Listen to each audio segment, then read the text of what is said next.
বেনজির দেশে আছেন কিনা নিশ্চিত নন স্বরাষ্ট্রমন্ত্রী। জানাবো মালয়েশিয়া কেলেঙ্কারি, দায়ী রেখে শাস্তি পাবে। বেনজির কিভাবে দেশ ছাড়লেন, প্রশ্ন ফখরুলের। জানাবো ঠাকুরগাঁয়ে 12 মিনিটের ঝড়ে লন্ডভন্ড 20 গ্রাম, নিহত 3। এবং সর্বশেষ জানাবো আওয়ামী লীগ জনগণকে প্রতিপক্ষ মনে করে, বললেন সালাম। দর্শক শুনছিলেন সংবাদ শিরোনাম, এখন বিস্তারিত। বেনজির কিভাবে দেশ ছাড়লেন, প্রশ্ন ফখরুলের। সাবেক আইজিপি বেনজির আহমেদ কিভাবে দেশ ছাড়লেন সেটি নিয়ে প্রশ্ন তুলেছেন বিএনপি মহাসচিব মির্জা ফখরুল ইসলাম আলমগীর। মির্জা ফখরুল বলেন, আমার প্রশ্ন যে সে বেনজির আহমেদ কিভাবে গেল, এই যে যারা বলল তার সম্পত্তি জব্দ করছে, দুদক থেকে তাকে মামলা করেছে, তাকে কোথাও যেতে দেওয়া হবে না, সে 4 তারিখে 4 মে সিঙ্গাপুর এয়ারলাইন্সে সপরিবারে চলে গেল সকলের চোখের সামনে। এই প্রসঙ্গে সরকারের উদ্দেশ্যে তিনি বলেন, বাংলাদেশের মানুষকে আহাম্মক মনে করেছে।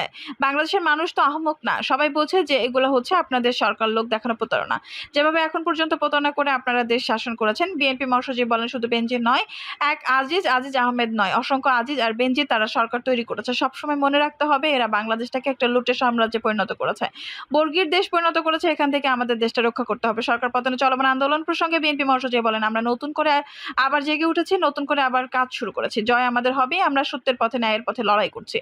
তিনি বলেন, আমরা লড়াই করছি যতক্ষণ না বিজয় অর্জন করছি, এই লড়াই চলবে। পাকিস্তান একদিনে স্বাধীন হয়নি, ভারত একদিনে স্বাধীন হয়নি, বাংলাদেশও একদিনে স্বাধীন হয়নি। আমরা তো কয়েক বছর লড়াই করেছি, 15 বছর লড়াই করে যদি মনে করি যে আমরা হেরে গেছি, সেটা মনে করার কোনো কারণ নেই। নেতাকর্মীদের উদ্দেশ্যে ফখরুল বলেন, গণতন্ত্রের জন্য আমরা লড়াই সংগ্রাম করছি। একটা কথা আমাদের মনে রাখতে হবে, বিজয় আমাদের অর্জন করতেই হবে, সাফল্য আমাদের আনতেই হবে। আজকে এই পেশাজীবীদের আলোচনার মধ্য দিয়ে আমরা একটা জিনিস পরিষ্কার করে বলতে চাই, বাংলাদেশে বিএনপি কখনোই তার অভীষ্ট লক্ষ্য থেকে সরে দাঁড়াবে না। তার লক্ষ্য অটুট আছে, কৌশল অনেক সময় পরিবর্তন হতে পারে, সেটাই আলোচনা করে ঠিক করব। মালয়েশিয়া কেলেঙ্কারি, দায়ীরা কি শাস্তি পাবে?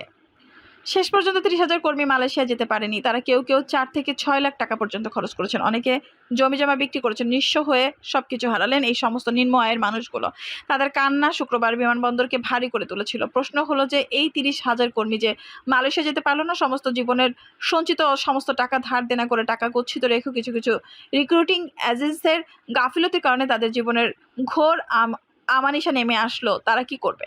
তার চেয়ে বড় প্রশ্ন হলো, এর জন্য যারা দায়ী তাদের কি বিচার হবে? বিভিন্ন তথ্য অনুসন্ধান দেখা যায় যে মালয়েশিয়ায় এই বিপর্যয়ের প্রধান কারণ হলো সরকারের ভেতরে থাকা প্রভাবশালী একটি চক্র, যারা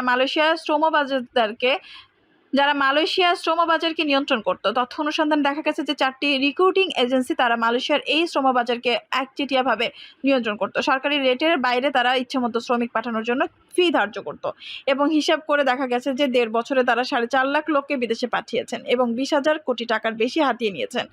যে 4টি প্রতিষ্ঠানের বিরুদ্ধে এই ধরনের অভিযোগ রয়েছে, তাদের মধ্যে রয়েছে সাবেক সেনা কর্মকর্তা 111-এর সময় আলোচিত মাসুদ উদ্দিন চৌধুরী, তার রিক্রুটিং এজেন্সির নাম 5M ইন্টারন্যাশনাল আছেন। আওয়ামী লীগের সংসদ সদস্য নিজামুদ্দিন হাজারী, তার রিক্রুটিং এজেন্সির নাম স্নিগ্ধা ওভারসিস আছেন। আওয়ামী লীগের আরেক সংসদ সদস্য বেনজির আহমেদ, তার রিক্রুটিং এজেন্সির নাম আহমেদ ইন্টারন্যাশনাল। এছাড়া সাবেক অর্থমন্ত্রী আফমা মুস্তাফা কামালের স্ত্রীর অরবিটালস এন্টারপ্রাইজ এবং লোটাস কামালের মেয়ের আরেকটি রিক্রুটিং এজেন্সি অরবিটালস ইন্টারন্যাশনাল। এরই মূলত মালয়েশিয়ার শ্রমবাজার নিয়ন্ত্রণ করত ইচ্ছামতোভাবে, মূল হাকাতো, এবং এদের কারণেই মালয়েশিয়ার এই ঘটনা ঘটেছে বলে অনেকে মনে করেন। এখন প্রশ্ন হলো যে সমস্ত রিক্রুটিং এজেন্সিগুলো এর সঙ্গে জড়িত, তারা প্রত্যেক প্রভাবশালী, এরা সবাই ক্ষমতাশীল আওয়ামী লীগের সদস্য অথবা আওয়ামী লীগের নেতারা আত্মীয় স্বজন। সরকার কি তাদের বিরুদ্ধে ব্যবস্থা নিতে পারবেন? সাম্প্রতিক সময়ে সরকার দুর্নীতির বিরুদ্ধে কঠোর ব্যবস্থা গ্রহণ করেছে, আর এখান থেকে অনেকে মনে করছে যে রিক্রুটিং এজেন্সিগুলো এই সমস্ত ঘটনার জন্য দায়ী, তাদের বিরুদ্ধে সরকার ব্যবস্থা নেবে। কারণ মালয়েশিয়ার শ্রমিক পাঠাতে সরকার নির্ধারিত জনপ্রতি ব্যয় 79,000 টাকা, কিন্তু বাস্তবে এই কয়েকটি রিক্রুটিং এজেন্সির কারণে এই টাকা অনেক বেড়ে গিয়েছে। 2023 সালে মে থেকে অক্টোবরের মাঝামাঝি সময়ে 357 জন মালয়েশিয়ার প্রবাসীর সাক্ষাৎকার নিয়ে একটি জরিপ করে যুক্তরাষ্ট্রভিত্তিক বেসরকারি উন্নয়ন সংস্থা ভেরিটে ইনকর্পোরেটেড সহ পোস্টে সংস্থা, এতে বলা হয় মালয়েশিয়া যেতে গড়ে একজন বাংলাদেশি কর্মী খরচ করেছেন 5,40,000 টাকা। 96% কর্মীকে অত্যন্ত একটি উৎস থেকে ঋণ নিতে হয়। ওই প্রতিবেদনে উল্লেখ করা হয়েছে, শেষের দিনে যারা অপেক্ষমান ছিলেন তারা 6 থেকে 8 লাখ টাকা পর্যন্ত খরচ করেছেন বলে উল্লেখ করা হয়। প্রশ্ন হচ্ছে যে সরকারের ছাত্রছায়া থেকে যারা গরিব মানুষকে এভাবে পাঠালেন, ঠকালেন এবং মালয়েশিয়ার শ্রমবাজারকে অনিশ্চয়তার মুখে ঠেলে দিলেন, তাদের শাস্তির কি হবে? বেনজির দেশে আছেন কিনা নিশ্চিত নন স্বরাষ্ট্রমন্ত্রী। পুলিশের সাবেক মহাপরিদর্শক আইজিপি বেনজির আহমেদ দেশে আছেন নাকি চলে গেছেন সে ব্যাপারে জানেন না স্বরাষ্ট্রমন্ত্রী আসাদুজ্জামান খান। তিনি বলেন, আমি এখনো সঠিক জানি না তিনি আছেন নাকি চলে গেছেন, আমাকে জেনে কথা বলতে হবে। বেনজির আহমেদের দেশ ত্যাগ বিষয়ে সাংবাদিকদের প্রশ্ন জবাবে স্বরাষ্ট্রমন্ত্রী বলেন, তাকে আমরা এখনো নিষেধাজ্ঞা দেইনি। সে যদি নিষেধাজ্ঞার আগে চলে গিয়ে থাকে আমি এখনো কিন্তু সঠিক জানি না। সে আছে নাকি চলে গেছে আমাকে জেনে কথা বলতে হবে। তিনি আছেন কি না না আছেন সেটা আমি এখনো সুনিশ্চিত নই।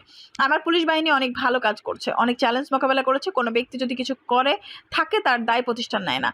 এ বিষয়ে আরেক প্রশ্নের উত্তরে স্বরাষ্ট্রমন্ত্রী বলেন, যদি কেউ অন্যায় করে থাকেন, অন্যায়ভাবে ধন সম্পদ কুক্ষিগত করে থাকেন, আমাদের দেশে সেই অনুযায়ী বিধান রয়েছে, বিচার হবে, সেখানে আমাদের কিছু বলার নেই। সে কি দোষ করেছে কিনা দোষ করেছে সেগুলো আমাদের কাছে এখনো কোনো তথ্য নেই। এগুলো তদন্ত হচ্ছে, তদন্তের পরে জানা যাবে তিনি দোষী না নির্দোষ, কিংবা কত পরিমাণ অর্থ বানিয়েছেন, কর ফাঁকি দিয়েছেন বা সম্পদ বানিয়ে তার তথ্য দেননি। এগুলো আমাদের সংশ্লিষ্ট বিভাগ অনুসন্ধান করছে। অনুসন্ধানের আগে আমার মুখ দিয়ে বলা সঠিক নয়। এই সময় সাংবাদিকদের সম্প্রতি ভারত বাংলাদেশের সংসদ সদস্য আনোয়ারুল আজিম হত্যাকাণ্ডের বিষয়ে স্বরাষ্ট্রমন্ত্রীকে প্রশ্ন করেন। উত্তরে মন্ত্রী বলেন, মাননীয় সংসদ সদস্যের হত্যাকাণ্ডে সংঘটিত হয়েছে ভারতে, তাই মামলাটি ভারতেই হয়েছে এবং ভারত থেকেই সেটা হবে। ভারতের সঙ্গে যুক্তরাষ্ট্রের বন্দি বিনিময় প্রত্যাবর্তন চুক্তি হয়েছে, কাজে ভারত সরকারই তাদের কাছে আবেদন করবে। যেহেতু ঘটনা ঘটেছে তাদের দেশে, আমাদের দেশে হলে আমাদের আবেদন করতাম, তখন মূল মামলাটা আমাদের থাকতো। এ বিষয়ে স্বরাষ্ট্রমন্ত্রী আরো বলেন, এই হত্যাকাণ্ড নিয়ে প্রধানমন্ত্রী সহ সবাই উদ্বিগ্ন। যারা অপরাধী, যারা এই খুন করেছে কিংবা যারা সহযোগিতা করেছে, তাদের আইন অনুযায়ী বিচার করা হবে। নেপালে যিনি আছেন তাকে ফিরিয়ে আনতে হবে, সব ধরনের ব্যবস্থা করতে হবে। এখনো তদন্ত চলছে, এখনই আমরা সুনিশ্চিতভাবে বলতে পারবো না। সে কথায় আছে, আমরা যেটা শুনছি সেটা অনুযায়ী ব্যবস্থা নিচ্ছি। যেখানে হত্যাকাণ্ড সংঘটিত হয়েছে তারা যদি আমাদের সম্পৃক্ত করে তাহলে সেখানে আমরা গিয়ে সম্পৃক্ত হব। ঠাকুরগাঁয়ে 12 মিনিটের ঝড়ে লন্ডভন্ড 20 গ্রাম, নিহত 3। 12 মিনিটের ঝড় বৃষ্টিতে ঠাকুরগাঁয়ের বালিয়াডাঙ্গি উপজেলা 3 জনের মৃত্যু হয়েছে। ঝড়ের কবলে পড়ে 2 নারী এবং বৃষ্টিতে জমে থাকা পানিতে ডুবে 2.5 বছর এক শিশুর মৃত্যু হয়েছে। শনিবার 1 জুন ভোর 5টার দিকে এই ঘটনা ঘটে। ঝড়ে 2 ইউনিয়নের 20টি গ্রাম লন্ডভন্ড হয়ে গেছে। কাঁচা বাড়ি ঘরে টিনের চালা উড়ে গেছে, গাছ ভেঙে পড়ে ক্ষতিগ্রস্ত হয়েছে শতাধিক পরিবার। পয়নুল ইসলাম বলেন, সকালে ফজরের নামাজ পড়তে মসজিদে গিয়েছিলাম। সেখানে থাকা অবস্থায় ঝড় শুরু হয়। বাড়িতে ছুটে এসে স্ত্রীকে খুঁজে না পেয়ে ডাকাডাকি শুরু করি। পরে বারান্দায় পরে টিন ও ছাউনি সরিয়ে দেখি নিচে চাপা পড়ে আছে। তাকে উদ্ধার করে বালিয়াডাঙ্গি উপজেলা স্বাস্থ্য কমপ্লেক্সে নিয়ে গেলে চিকিৎসক মৃত ঘোষণা করেন। এদিকে ঝড়ের সময় একই গ্রামে দবিরুল ইসলামের স্ত্রী জায়েদা তাদের ঘরের বারান্দায় মারা যান। দাবিদুল ইসলাম জানান, তার স্ত্রী দীর্ঘদিন ধরে অসুস্থ ছিলেন। ঝড়ের সময় ভয়ে তিনি স্ট্রোক করেছেন বলে ধারণা করা হয়েছে। একই সময় হাওড়া ঝড়ের পর উপজেলার সুত্তসু ইউনিয়নের লালাপুর নারায়ণপাড়ার গ্রামের বাড়ির পাশে গর্তে জমা বৃষ্টির পানিতে পড়ে নাইম নামে এক শিশু মারা যায়। নাইমের বাবা নাজমুল ইসলাম জানান, খেলতে গিয়ে তার ছেলে গর্তে পড়ে যায়। দুপুরে সরেজমিনে গিয়ে দেখা গেছে পাড়িয়া ইউনিয়নের তিলকড়া, শালডাঙ্গা, বঙ্গফিটা, লোহারা, বামুনিয়া সহ 12টি গ্রাম, বড়বাড়ি ইউনিয়নের বেলহারা, বেলবাড়ি, বটেরহাট, হরিপুর সহ 8টি গ্রাম ঝড়ে ক্ষতিগ্রস্ত হয়েছে। বেশিরভাগ কাঁচা বাড়ি টিনের চালা উড়ে গেছে। গাছ ভেঙে পড়েছে ঘরের উপর। বাড়িঘরে ইউনিয়নের আধার দিঘি বাজার 5টি দোকান ও 2টি হোটেলের উপর গাছ ভেঙে পড়েছে। ঘরের টিন নষ্ট সহ সার কীটনাশক ও সিমেন্ট ব্যবসায়ীদের 5 লক্ষাধিক টাকার ক্ষতি হয়েছে। আধার দিঘি বাজারের ব্যবসায়ী হাসান আলী জানান, বাজারে শতবর্ষী কিছু আম গাছ ছিল। 15 মিনিটের ঝড়ে সেই গাছের বড় ডাল ভেঙে পড়েছে দোকানের উপর। এতে দোকানগুলোর ব্যাপক ক্ষতি হয়েছে। লোহাগাড়া উচ্চ বিদ্যালয়ের প্রধান শিক্ষক ফজলুর রহমান জানান, ঝড়ে